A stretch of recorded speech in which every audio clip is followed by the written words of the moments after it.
हाय बच्चों, कैसे हो आप सब? आज मैं आपके सामने समास लेके उपस्थित हूँ। चलिए हम लोग समास समझते हैं कि समास क्या है। आइए, सबसे पहले हम बताएंगे आपको कि समास यानी समास है क्या, इसे पहले समझने की कोशिश करते हैं। तो जैसा आपने देखा कि पहले संधि 2 मिनट में बताना चाहूंगी। संधि जो होती है वो वर्णों के मेल से बनता है। 2 वर्णों के मेल से संधि बनती है, लेकिन हम बात करने चल रहे हैं समास। 2 वर्णों के मेल से संधि होती है, लेकिन 2 शब्दों के मेल से समास होता है। तो आइए हम देखते हैं टॉपिक वाइज कि समास है क्या। तो जैसे हमने कहा समास क्या है, तो समझो आप 2 शब्दों के योग से बना है। क्या बना है? समास बना है। अब देखिए समास में 2 शब्द है, पहले ही बता दिया यहाँ कि 2 शब्द। अब 2 शब्द हो गए तो कौन कौन से हैं? तो समास है बच्चों और आस। सम और आस। समास में 2 शब्द है, सम और आस। अब सम मीन्स क्या होता है? तो सम मीन्स होता है संक्षिप्त। ध्यान दीजिए बच्चों, इधर बहुत ही इंपॉर्टेंट है समास, और इसे हम कैसे इजी करते हैं तो पहले समझिए इसको, तो ये बहुत ही आसान आपको लगने लगेगा। तो देखिए समास, पहले तो आप देखेंगे कि जो समास है ये कितने शब्दों से बना है? 2 शब्द से। 2 शब्द कौन कौन से? सम, धन, आस। और सम का अर्थ होता है संक्षिप्त, आस का अर्थ क्या होता है? कथन। कैसा कथन? जो छोटा कर दिया जाए। जैसे हमें किसी बात को एक वाक्य कहना है, एक वाक्य में नहीं कहकर हम क्या करें, उसे 2 शब्दों में कह दें, वो समास है। वो है क्या? समास है। हमने पहले बताया कि वर्णों की मेल को हम संधि कहते हैं। वर्णों की मेल को क्या कहते हैं? संधि कहते हैं। लेकिन 2 शब्दों के मेल से समास बनता है। जहां 2 शब्द मिलते हैं, मतलब 2 लाइनें, 2 से अधिक शब्द हो सकते हैं, तो उनसे क्या, एक लाइन हो सकती है, पूरा एक वाक्य हो सकता है। वहां हम क्या करते हैं, उसे संक्षिप्त में एक ही शब्द में कह देते हैं, वही समास है। तो देखा आपने, पहले आपसे प्रश्न होगा, यहीं पे एक प्रश्न बनता है कि समास कितने शब्दों से बना है? तो समास 2 शब्दों से बना है। कौन कौन से शब्द से बना है? सम, धन, आस। अब सम का अर्थ क्या होता है?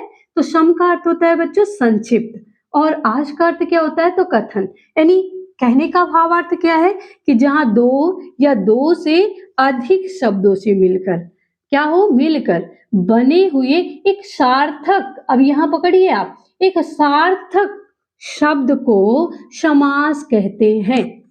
अब ये आपका एक पॉइंट आया यहाँ कि सार्थक है क्या, आपको समझना है। ये सार्थक बोल दी मैम कि 2 या 2 से अधिक शब्दों से मिलकर बने हुए सार्थक शब्द को समास कहते हैं। अब सार्थक देखिए, हमने कहा कि राम, नहीं, हमने कहा कमल के समान नयन है। अब कमल के समान नयन है, पूरा वाक्य हो गया। अब हम देखिए, ये जो है पूरा वाक्य है, क्या है भाई? उसके यानी कि रीता के, सीता के, गीता के, जो भी आप नाम लेना चाहिए, आप कह देते हैं ना कि उसके नयन तो किसके समान है? कमल के समान है। अब कमल आपके सामने आया तो इसे हम एक वर्ड में कह सकते हैं। क्या कह सकते हैं? कमल नयन। यानी रीता के नयन क्या है? कमल नयन। अब क्या हो गया, ये पूरे वाक्य को हमने क्या किया? 2 शब्दों में लिख दिया, कहा ना। लेकिन ये क्या हो गया? सार्थक। ये क्या हो गया बेटा?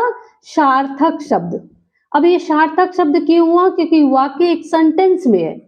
समझने की कोशिश करो। लेकिन इसी को हम क्या कह देते? इसी को आगे हम कह देते समान है नयन कमल के। अब क्या हुआ? वर्ड तो वही है ना, वर्ड वही है, समान है, क्या है? नयन है। अब क्या है? कमल के। अब क्या हो गया? ये सार्थक नहीं है, ये वर्ड तो है, पर क्या है? निरर्थक। यानी वर्ड पूरे वही है, पर इनका सेंटेंस सही नहीं है। अब सेंटेंस नहीं सही है तो ये क्या हो गया बेटा? सार्थक नहीं, निरर्थक। इसलिए बताया कि 2 या 2 से अधिक शब्दों से मिलकर बने हुए सार्थक शब्द को समास कहते हैं।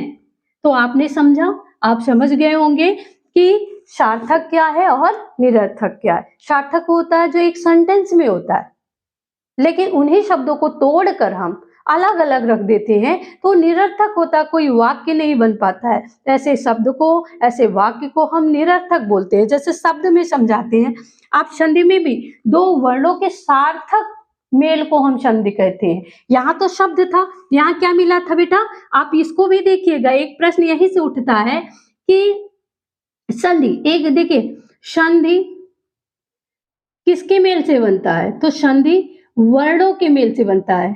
किसके? वर्णों के मेल से, वर्णों के मेल से संधि बनता है। आप विशेष रूप से इस बात को हमेशा याद रखिएगा कि संधि जो है वर्णों के मेल से बनता है, लेकिन जो समास है, जो आपका समास है, वो समास किसके मेल से बना है, तो समास शब्दों के मेल से बना है। किसके मेल से? शब्दों के मेल से, शब्दों के मेल से बना है। और कैसे? जैसे आपने संधि में, आगे आपको बताएंगे, अभी संधि नहीं बताई है हमने वीडियो में। संधि सार्थक, इसमें भी कहा गया सार्थक वर्ण के, सार्थक वर्ण के मिलने से क्या होता है, मिलने से संधि होती है। क्या होती है? संधि। और सार्थक वर्ण मिले तो संधि बनी। उसी प्रकार कहा गया कि क्या हुआ, सार्थक शब्द मिले तो सार्थक शब्दों को समास कहते हैं, या सार्थक शब्दों के मेल को हम क्या कहते हैं, समास कहते हैं। तो फिर एक बार हम समझाने की कोशिश करेंगे, आप समझिए। ब्लैक बोर्ड में आपको समझाया, आप मेरी बात को ध्यान से सुनिए, ब्लैक बोर्ड देखते रहिए और मेरी बात को सुनते रहिए। कहा हमने पहले एक माइंड में एक शब्द, आपको एक शब्द बैठाना होगा कि हम समास पढ़ रहे हैं, और यहाँ पे ध्यान रखना होगा कि संधि में वर्ण मिलते हैं, लेकिन समास में क्या मिलते हैं, समास में शब्द मिलते हैं। पहला प्रश्न यही होता है बेटा कि संधि वर्णों के मेल को कहते हैं, लेकिन जो समास है वो शब्दों के मेल को कहते हैं। और कैसे? संधि में भी दो सार्थक वर्ण मिलते हैं तो संधि बनती है, लेकिन यहाँ पे जो है दो सार्थक शब्द मिलते हैं तो समास बनता है। आइए देखते हैं फिर से एक बार, मेरे साथ आप बोलते रहिए कि दो शब्दों के योग से बना है, क्या बना है, समास। अब दो शब्द कौन से? सम, धन, आस। अब सम का अर्थ होता है संक्षिप्तीकरण या संक्षिप्त, और आस का अर्थ होता है कथोपकथन या कथन, वाद विवाद, आप जो भी कहें। अब दो या दो से अधिक शब्दों से मिलकर बने हुए सार्थक, आप हमेशा याद रखिएगा, सार्थक शब्दों को समास कहते हैं। हमने यहीं पे बताया ना कि संधि क्या है, वर्णों के मेल को, वर्णों के मेल से बना है, या वर्णों के मेल को कहते हैं। ठीक है, ये से है वर्णों के मेल से। और जैसे हमने कहा, ये समास के लिए कहा, ये किसके लिए, समास। अभी समास है, समास में क्या सार्थक शब्द मिले हैं, तो सार्थक शब्दों के मिलने से क्या हुआ, ये संक्षिप्तीकरण इसका हो गया पूरी वाक्य का, कि कमल नयन। आपको शायद समझ में आ गया होगा। सीधे से एक लाइन में आपको उत्तर देना है। परीक्षाओं में यदि पूछा जाता है कि समास क्या है, तो समास वह शब्द है या समास उसे कहते हैं दो सार्थक शब्दों के मिलने से जो संक्षिप्त वर्ण शब्द बनता है उसे समास कहते हैं। और समास दो शब्दों से सम, धन, आस। शब्द सम का अर्थ होता है संक्षिप्तीकरण और आस का अर्थ होता है कथन। आइए आगे बढ़ते हैं, शायद समास की परिभाषा आपको समझ में आ गई होगी। आगे बढ़ते हैं। देखिए समास के भेद, यहाँ तीन प्रश्न बना। पहला तो किसके मेल को कहते हैं, तो शब्दों के मेल को कहते हैं। किसके मेल को कहते हैं, तो शब्दों के, शब्दों के योग या मेल। योग को ही हम क्या कहते हैं, मेल कहते हैं, योग या मेल से बना हुआ। और फिर दूसरा प्रश्न उठता है किन दो शब्दों से बने हैं, तो सम और आस। फिर प्रश्न उठता है कि सम का अर्थ क्या है, तो संक्षिप्तीकरण या संक्षिप्त। फिर आस का कथन।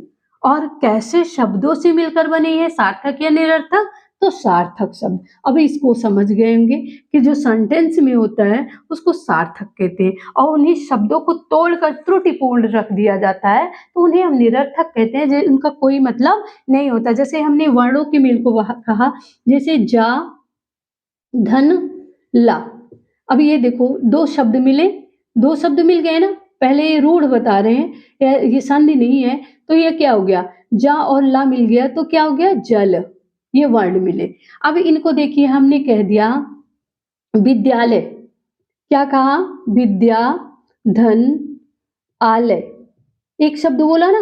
अब यहाँ देखो शब्द नहीं मिल रहा है, बल्कि क्या मिल रहे हैं, एक वर्ण। एक वर्ण क्या है, आपको मात्रा दिख रही है ना, ये मात्रा नहीं, एक आ वर्ण है। अब ये हो गया, ये इधर आ गया प्लस आ। अब दोनों को मिलाकर हम दो बार आ नहीं लिखते हैं, दोनों की जगह पे आ। अब ये हो गया, अब ये दोनों मिला तो क्या हो गया, विद्यालय। अब क्या हो गया बच्चों, विद्यालय। अब विद्यालय हुआ ना, तो ये संधि यानी सार्थक शब्द मिले। अब यहीं पे उल्टा कर दिया जाता, विद्या पहले हो, आलय पहले हो जाता, विद्या बाद में, है वर्ड वही, लेकिन इन्हें गलत तरीके से जोड़ा जाता तो वो निरर्थक। वर्ड तो है लेकिन वो क्या है, वो काम के नहीं है, वो सार्थक नहीं है। तो आइए हम अपने टॉपिक पर चलते हैं। यह आपके समझाने के लिए था कि थोड़ा आप समझ जाएं कि ये सार्थक है क्या। तो आपने देखा, पहली बात तो वर्णों के मेल को हम संधि कहते हैं और शब्दों के मेल को हम समास कहते हैं। आइए आगे बढ़ते हैं। तो हम देखते हैं कि समास के भेद। तो समास के बच्चों एक प्रश्न यही बन जाएगा कि समास के कितने भेद होते हैं। तो समास के बच्चों कितने भेद होते हैं, 6 भेद होते हैं। कौन कौन से, आइए हम जानते रहते हैं। पहला अव्ययी भाव समास, दूसरा तत्पुरुष भाव समास, तत्पुरुष समास, और तीसरा कर्मधारय, चौथा द्विगु, पांचवा द्वंद्व और छठा बहुव्रीहि। आप मेरे साथ बोलते रहिए, आपको तैयार हो जाएगा। अव्ययी भाव समास, तत्पुरुष समास, कर्मधारय समास, द्विगु समास, द्वंद्व समास और बहुव्रीहि समास। आइए एक एक एग्जाम्पल हम जानते हैं। अव्ययी भाव समास हुआ होता है, आप ध्यान से समझिए, अगले टॉपिक में हमें एक एक समास को बताएंगे।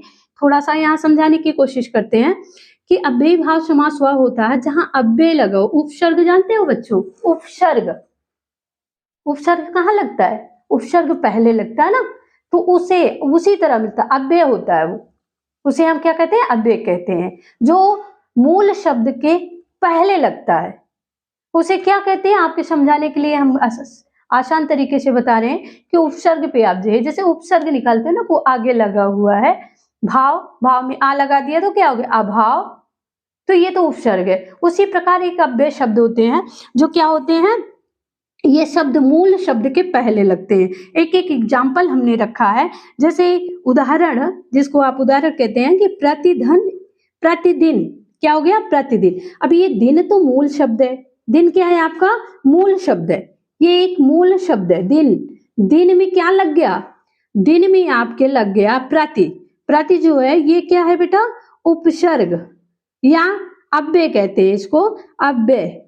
अब अव्यय लग गया तो क्या हो गया, मूल शब्द दिन में अव्यय लगे कि प्रतिदिन, दिन तो है ही है पर प्रति लग गया, प्रति मीन्स प्रत्येक, प्रति मीन्स क्या हो गया, प्रत्येक, यानी प्रत्येक दिन। तो इसको हम क्या कहते हैं, प्रतिधन, प्रतिधन दिन, दो शब्दों से, तो इसको क्या बोलेंगे, प्रत्येक दिन, क्या बोलेंगे, प्रत्येक दिन। आइए तत्पुरुष समास की बात करते हैं। दूसरा समास आपका रखे हैं तत्पुरुष समास। जैसे हमने कहा ना कि दो शब्दों के मेल को हम संधि कहते हैं, यानी संक्षिप्त कर देते हैं। दो शब्द हो या पूरा वाक्य हो, दो से अधिक भी हो, उनकी जगह पे हम एक वर्ड को एक ही शब्दों में काम चला ले। व्यवहारिक भाषा में देखिए कि एक ही शब्दों में हम क्या करते हैं, काम चला लेते हैं, तो वही क्या, संक्षिप्तीकरण। आइए हम समझते हैं कि जैसे आपने कहा, किसी ने कहा कि हाँ भाई वो राजा का पुत्र है, वो कौन, वो जो जा रहा है वो किसका पुत्र है, वो राजा का पुत्र है। अब राजा का पुत्र है, इतना बड़ा बोला, अब उसी शब्द को हम राजा पुत्र क्या क्या कह देंगे, राजपुत्र, क्या बोलेंगे, राजा के पुत्र को राजपुत्र। अब एक ही वर्ड में हमने क्या किया, पूरे वाक्य को समेट कर रख दिया।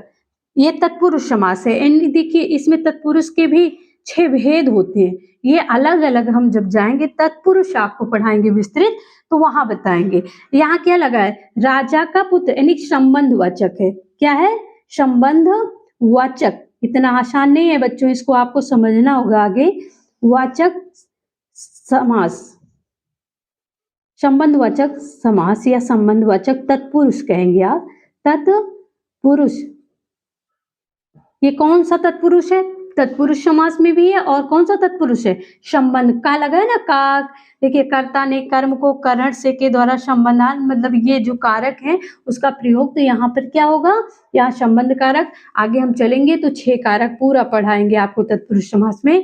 तो आइए अगला टॉपिक जानते हैं हम। अगला है आपका समास जो तीसरे नंबर पे रखे हैं हम, कर्मधारय।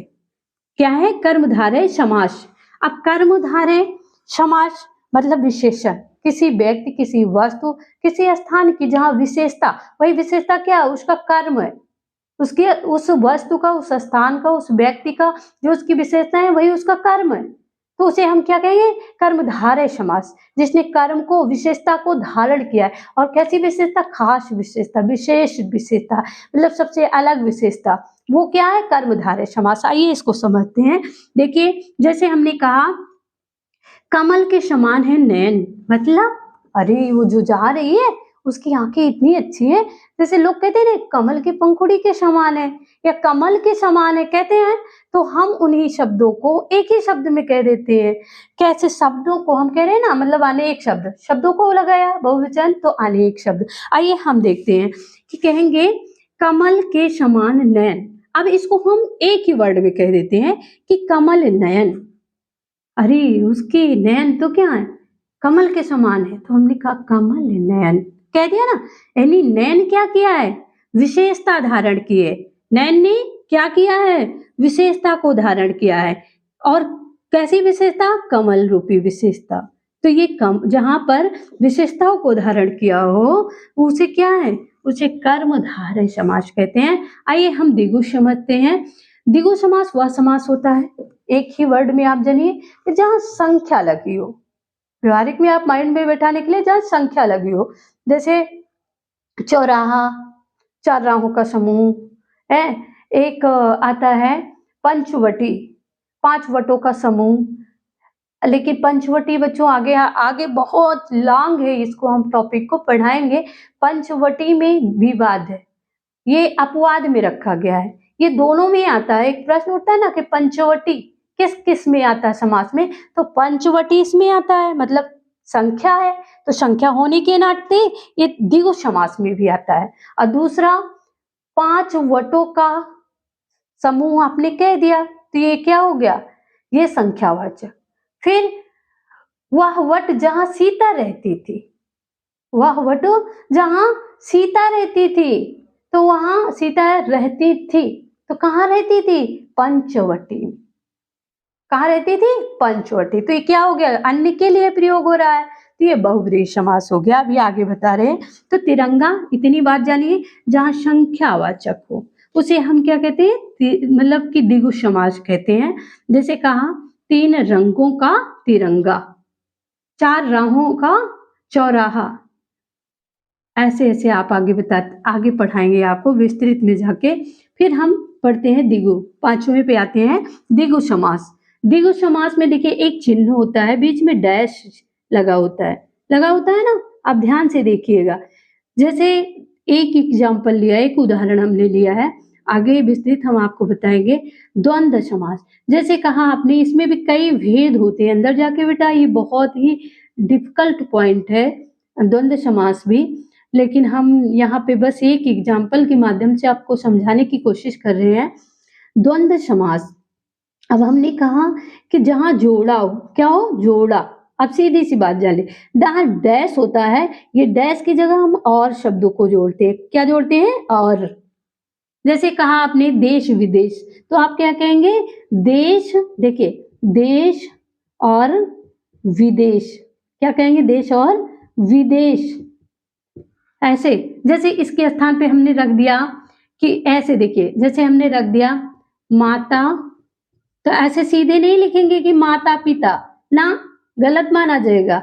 इसके बीच में हम डैश लगाएंगे, माता पिता, शॉर्ट में कहेंगे तो माता पिता, लेकिन माता पिता कहेंगे तो मिलाकर जब लिखते हैं कुछ लोग ना कि ऐसे लिख दिया, ऐसे जैसे माता भी लिख दिए और पिता भी, तो ये गलत हो जाएगा, अशुद्ध हो जाएगा। यहाँ डैश लगाएंगे और प्लस आप लिखेंगे क्या, पिता, पिताजी लिखेंगे, लेकिन इसमें छुपा क्या है, और जैसे हमने कहा माता और पिता, तो उसको हम संक्षिप्त में जब दो वर्ड मिल गए तो और विलुप्त हो गया, और क्या हो गया, विलुप्त, इसकी जगह डैश लग गया, माता और पिता।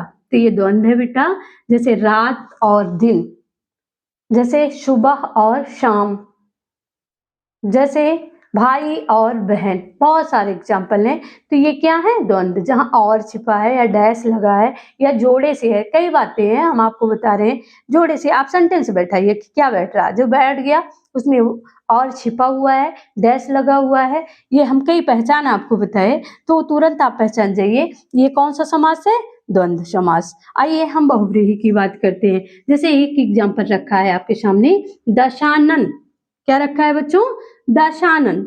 अब दशानन हमने जो कहा बेटा, आप देखिए दशानन कहा ना, आपको तुरंत याद आ गया होगा, आपने देखा होगा अभी दशहरे में रावण दहन हुआ था ना, रावण दहन, रावण दहन हुआ था कि नहीं हुआ था, आप लोग मेला गए होंगे, घूमे होंगे और देखे होंगे, खूब आनंद लिए होंगे, अरे रावणवा जल रहा है, रावणवा जल रहा है, वही रावण है। अब कैसे, 10 सिर वाला रावण था, है, देखिए इसको तोड़ते हैं हम, 10 धनु आनन। अब आनन है क्या बेटा, आनन मीन्स होता है मुख, हमने नीचे लिख भी दिया है कि दशानन, 10 आनन, 10 प्लस आनन, आनन मीन्स मुख, यानी 10 है आनन जिसके, अर्थात रावण, अर्थात क्या होगा, रावण होगा। मतलब आप एग्जाम्पल समझिए इसका, ये तो एग्जाम्पल दिए हैं। बहुव्रीहि का अर्थ क्या होता है कि जहां हम किसी व्यक्ति विशेष के विषय में बात तो कर रहे हैं, लेकिन जो शब्द हैं वो क्या है, किसी ना तो पूर्व पद प्रधान है ना उत्तर पद, यानी जो शब्द रखे गए हैं वो उसमें किसी की जिक्र नहीं की गई, बल्कि उन शब्दों से किसी अन्य की बात की गई है, उन शब्दों से क्या किया गया, किसी अन्य की। अब देखो इसमें 10 है ना, ये तो संख्या हो गया, हम 10 की भी बात नहीं कर रहे हैं, और दूसरा आनन हो गया, हम आनन मुख की भी बात नहीं कर रहे हैं, बल्कि दोनों को जोड़ देते हैं, दोनों को क्या कर देते हैं, जोड़ के संक्षिप्त वर्ड बना लिए दशानन, और दशानन शब्द किसके लिए प्रयोग किया गया है, रावण के लिए। तो इस प्रकार आपके 6 क्या हो गए, 6 भेद हो गए, किसके हो गए, समास के हो गए। तो आइए एक बार मेरे साथ पुनः बोलिए आप कि समास के कितने भेद है बेटा, एक प्रश्न ही बनता है, 6 भेद होते हैं। कितने भेद होते हैं, 6 भेद होते हैं। आइए 6 को फिर से हम बोलते हैं। पहला अव्ययी भाव समास, दूसरा तत्पुरुष समास, तीसरा कर्मधारय समास, चौथा द्विगु समास, पांचवा द्वंद्व समास और छठा बहुव्रीहि समास। आपको भूलना नहीं है, पहला यही प्रश्न होता है, यही सबसे, जैसे हमने संज्ञा पढ़ाया तो संज्ञा में बताया कितने भेद होते हैं, 5। फिर आपको क्या पढ़ाए थे, सर्वनाम, सर्वनाम कितने भेद होते हैं, 6। कितने भेद होते हैं, 6। इसको हमेशा माइंड पे आप रखिए, इस बात को तो हमेशा रखना चाहिए कि कितने प्रकार हैं और हम क्या पढ़ने चल रहे हैं। जब यही नहीं पता होगा तो आगे आप चाहे जितना पढ़िए वो गलत होगा ही। तो आइए, आपने देखा ना, सबसे पहले हमने क्या पढ़ाया था, संज्ञा, संज्ञा में कितने भेद बताए थे, 5। फिर हमने पढ़ाया था सर्वनाम, अब सर्वनाम में कितने भेद बताए थे, 6। अब यहाँ भी हम पढ़ा रहे हैं आपको समास, समास में कितने भेद है, 6। अब ये आपका एक एक नंबर का प्रश्न है बेटा, कितने का, एक एक का, बस टॉपिक आप याद रखेंगे तो एक एक नंबर आपको मिल जाएगा। तो आइए, जैसे इतना हमने बताया आपको, अब 6 के नाम याद रखिएगा, अव्ययी भाव समास, तत्पुरुष समास, कर्मधारय समास, द्विगु समास, द्वंद्व समास, बहुव्रीहि समास। अब एग्जाम्पल हमने आपके सामने रख ही दिया, और फिर से एक बार मेरे साथ पुनः बोलेंगे। आप सोचेंगे मैम फालतू इतनी बार बुलवाती है, समय बर्बाद करती है, लेकिन नहीं, एक ही वीडियो में आप चाहें तो पढ़ के समास को समझ सकते हैं। आइए एक बार पुनः बोलिए मेरे साथ कि समास है क्या। प्रश्न यही आएगा ना कि समास को परिभाषित कीजिए और उसके भेद बताइए। लॉन्ग क्वेश्चन आएगा तो इसी प्रकार कि समास को परिभाषित कीजिए और क्या उसके भेद बताइए। तो आइए मेरे साथ बोलिए कि समास क्या है। दो शब्दों की योग से समास बना है। दो शब्दों की योग से समास बना है। कौन कौन से दो शब्द हैं? शम और आस। शम और आस। शम का अर्थ होता है संक्षिप्त और आस का अर्थ होता है कथन। इस प्रकार दो या दो से अधिक शब्दों से मिलकर बने हुए सार्थक शब्द को समास कहते हैं। हमने बताया ना। अब आइए समास के भेद। समास के कितने भेद हुए? 6। अब आइए 6 को फिर से बोलते हैं। अव्ययीभाव समास, तत्पुरुष समास, कर्मधारय समास, द्विगु समास, द्वंद्व समास, बहुव्रीहि समास। अव्ययीभाव समास का उदाहरण हमने एक बताया, जहाँ क्या हो, आप सीधे जानिए उपसर्ग की तरह लगा हो, वो क्या है? अव्यय है। और जैसे प्रतिधन, दिन, प्रतिदिन यानी प्रत्येक दिन। फिर राज्ञ पुत्र का राजपुत्र या राज्ञ, इसको बोलते हैं संस्कृत में राज्ञपुत्र। तो दोनों वही है बेटा। तो राजपुत्र या राज्ञपुत्र जो भी आए उसका अर्थ क्या होता है? राजा का पुत्र, यानी यहाँ संबंधवाचक तत्पुरुष है। फिर आइए कर्मधारय समास, जहाँ विशेष विशेषताएं धारण किया हो मूल शब्द, उसे हम क्या कहेंगे? उसे कर्मधारय, कि उसका कर्म यही है, क्या विशेषता लगा हुआ है यहाँ। जैसे हमने कहा नयन, तो नयन क्या है? कमल के समान है। कमल उसकी विशेषता है कि कमल के समान नयन। फिर आइए द्विगु की, हमने द्विगु में बताया था कि ये संख्यावाचक होता है। एक शब्द माइंड पे रखिए हमेशा, ये संख्यावाचक होता है। जैसे हमने कहा तिरंगा, तो क्या है? 3 रंगों का तिरंगा। अब आइए आगे बात करते हैं द्वंद्व। द्वंद्व समास यानी यहाँ योजक चिन्ह लगा। योजक मीन्स होता है जोड़। योजक मीन्स क्या होता है? योजक। हम बार बार बोल रहे हैं ना, योजक। इंक नहीं चल रही है, सॉरी। योजक। योजक का अर्थ क्या होता है? जोड़। क्या होता है? जोड़। और जोड़ में देखिए, जोड़ और भी लगाया ना आपने, और तो और क्या करता है? और यही कार्य करता है, जोड़ता है। यही क्या करता है? क्या कार्य करता है? जोड़ता है। अब यहाँ छोटा सा चिन्ह है, लेकिन ये क्या कर रहा है? माताजी और पिताजी को एक कर रहा है, मतलब मिला रहा है कि माता और पिता, देश और विदेश, रात और दिन, सुबह और शाम, सुख और दुख, ऐसे जहाँ वो द्वंद्व समास है। आइए बहुव्रीहि की बात करते हैं। तो बहुव्रीहि समास में बच्चों हमने बताया था ना कि बहुव्रीहि का अर्थ होता है जहां किसी अन्य के लिए प्रयोग किया गया हो वर्ड, यानी वर्ड तो है कुछ और, लेकिन ये वर्ड किसके लिए रखा गया? किसी अन्य व्यक्ति के लिए, किसी अन्य वस्तु के लिए, किसी अन्य स्थान के लिए। मतलब ये उस वर्ड से ये साबित नहीं होता है कि ये किसकी बात हो रही है, बल्कि ये किसकी? तीसरे की बात हो रही है। ना तो पूर्व पद प्रधान है, ना उत्तर पद प्रधान है, बल्कि क्या है? ये कोई अन्य पद प्रधान है, किसी अन्य को लाया जा रहा है। जैसे एक एग्जाम्पल के माध्यम से हम समझते हैं उदाहरण के, कि जैसे हमने कह दिया दशानन, तो दशानन 10 है आनंद जिसके, अर्थात आनंद मीन्स मुख, यानी किसके 10 मुख हैं भाई? बताओ आप लोग, किसके मुख हैं 10? 10 मुख तो सिर्फ दशानन के। दशानन मीन्स रावण के। तो बच्चों मेरी वीडियो कैसी लगी आप कमेंट के माध्यम से बताइएगा और लाइक दीजिएगा। आपको पसंद आएगी तो अगले वीडियो में हम एक एक पॉइंट को विस्तृत समझाएंगे आपके सामने। ये 6 भेद होते हैं और 6 भेद भी आगे बहुत विस्तृत है, उसे एक एक पॉइंट के माध्यम से हम समझाएंगे। धन्यवाद।